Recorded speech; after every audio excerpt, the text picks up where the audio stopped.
Hello friends, आप सभी का मेरे चैनल पर बहुत बहुत स्वागत है।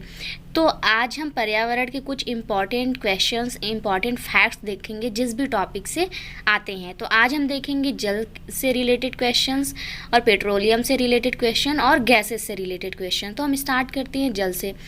जो जल है वो पृथ्वी पर 71% जल है, जो कि पूरी पृथ्वी का 2/3 भाग है। इसी वजह से जब अंतरिक्ष से हम देखते हैं तो हमारी पृथ्वी नीली दिखाई देती है, इसीलिए पृथ्वी को नीला ग्रह कहते हैं।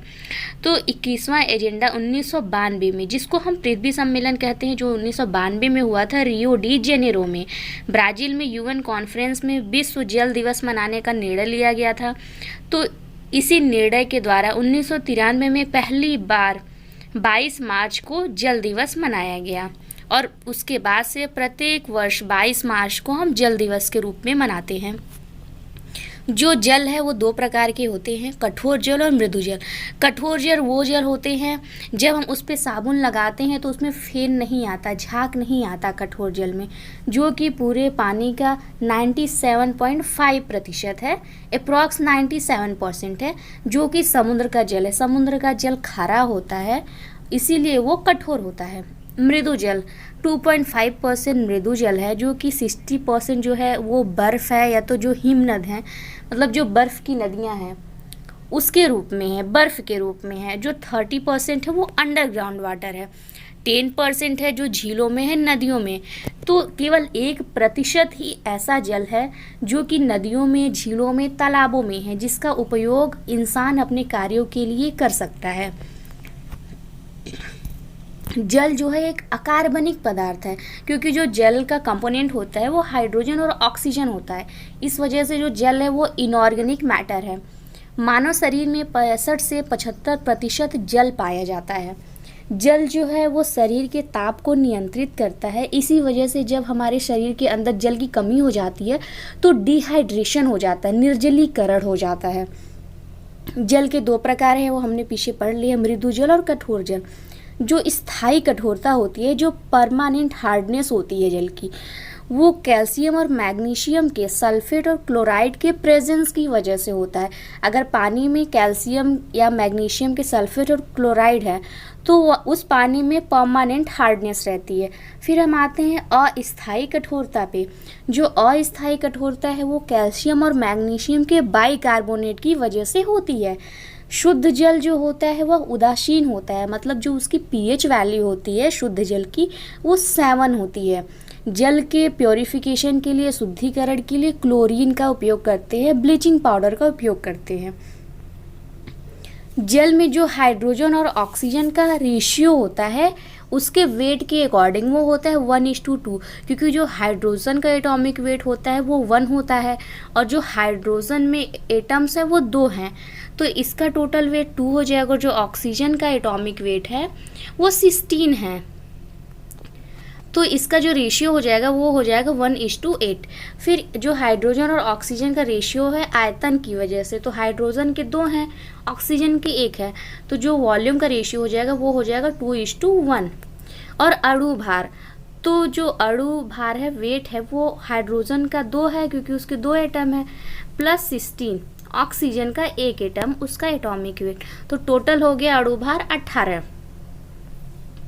अब हम पढ़ेंगे पेट्रोलियम के बारे में। तो जो खनिज, पेट्रोलियम क्या है? एक खनिज तेल है। जो खनिज तेल के उदाहरण है पेट्रोल हो गया, डीजल हो गया, केरोसिन हो गया इत्यादि। पेट्रोलियम किन पदार्थों का जटिल मिश्रण है? जो पेट्रोलियम होता है वो हाइड्रोकार्बन से बने होते हैं। पेट्रोलियम की गुणवत्ता है जो प्रदर्शित की जाती है ऑक्टेन नंबर से प्रदर्शित की जाती है। कार के इंजन को नॉकिंग से बचाने के लिए टेट्रा इथाइल लेड का प्रयोग किया जाता है। व्यापारिक वैसलीन, जो वैसलीन जेली होता है, व्यापारिक वैसलीन जेली, वो पेट्रोलियम से निकाला जाता है। पेट्रोलियम तथा अल्कोहल का जो मिश्रण है उसे गैसोहॉल कहते हैं। बायोडीजल में प्रयुक्त होता है रतन जोत जिसे हम जेट्रोफा कहते हैं, इसका जो उपयोग होता है वो बायोडीजल बनाने में किया जाता है।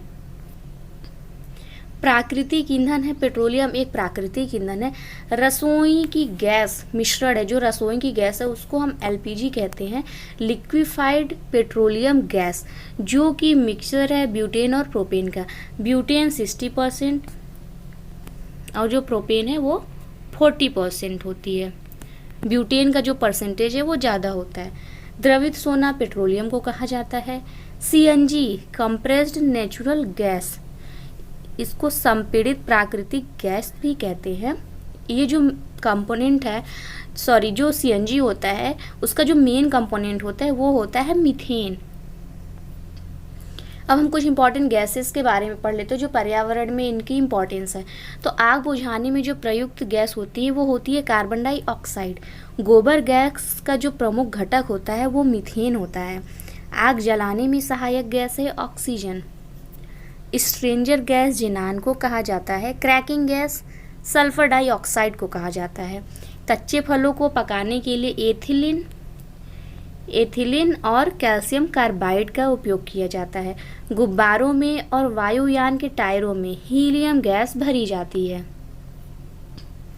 प्रकाशीय सजावट तथा विज्ञापन के लिए विसर्जन नलिकाओं में नियॉन का प्रयोग किया जाता है। जैसे हम लोग देखते हैं हाईवे वगैरह पे भी, या तो किसी भी सिटी में हम एंटर करते हैं तो वहाँ पे लिखा रहता है जिस सिटी का नाम। अगर रात में भी हम चलते हैं तो वो चमकता है, तो जो लाइटिंग उसमें की जाती है वो नियॉन भरा जाता है उसमें। रेफ्रिजरेटर में जल जिस वजह से ठंडा होता है वो है अमोनिया गैस। मीथेन के स्रोत है दलदली भूमि, धान का खेत और जो कोयले की खदानें होती हैं उसमें भी मीथेन पाया जाता है। मार्श गैस मीथेन को कहा जाता है। मार्श मतलब ही होता है दलदली स्थान। अम्लीय वर्षा सल्फर डाइऑक्साइड और नाइट्रोजन डाइऑक्साइड की वजह से होता है। जब ये दोनों वाटर के साथ मिक्स हो जाते हैं तो सल्फ्यूरिक एसिड और नाइट्रिक एसिड बनाते हैं, इस वजह से अम्लीय वर्षा होती है। अब हम पढ़ेंगे कुछ जो विषैली गैसेस हैं जो हमारे लिए बहुत ही ज़्यादा हार्मफुल होती है। तो मस्टर्ड गैस, प्रथम विश्व युद्ध में इसका उपयोग किया गया था हथियार की तरह, और जब ये हमारे बॉडी के कांटेक्ट में आते हैं तो त्वचा पर फफोले पड़ जाते हैं।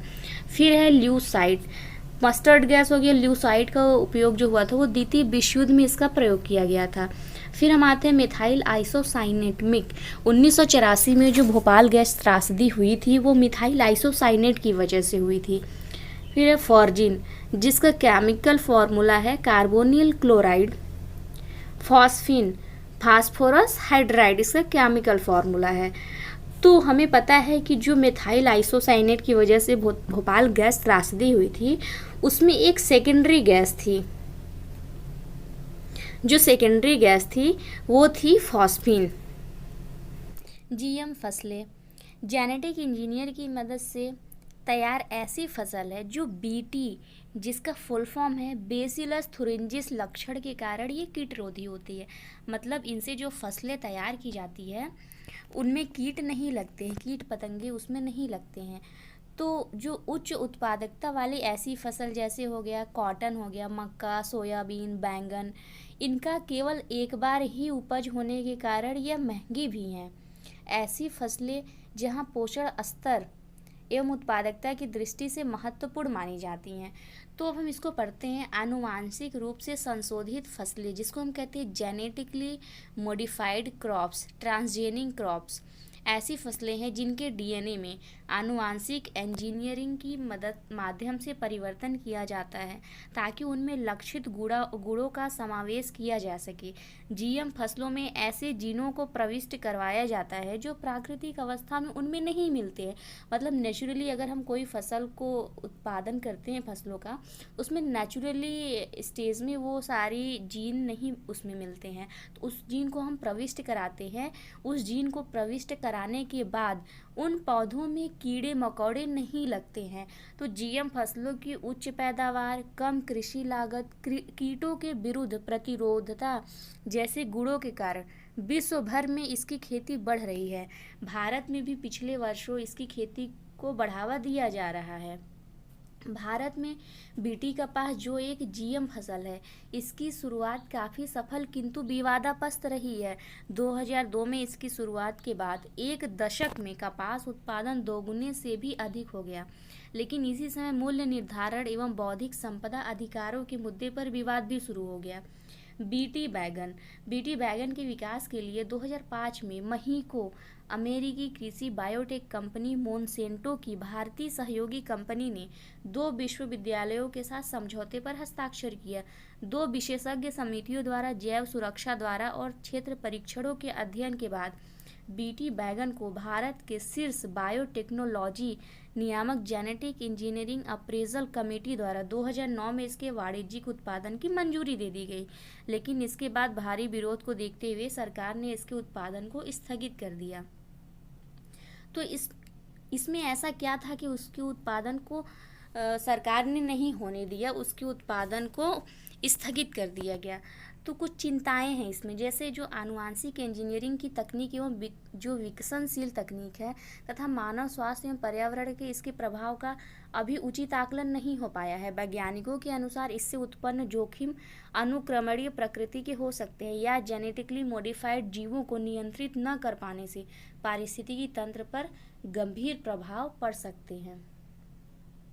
चावल, बैंगन और सरसों जैसी महत्वपूर्ण फसलों के जीएम संस्करणों को प्रस्तुत करने से इन फसलों की घरेलू और जंगली चावल, बैंगन और सरसों जैसी महत्वपूर्ण फसलों के जीएम संस्करणों को प्रस्तुत करने से इन फसलों की घरेलू और जंगली प्रजातियों की विशाल संख्या को खतरा पैदा हो सकता है।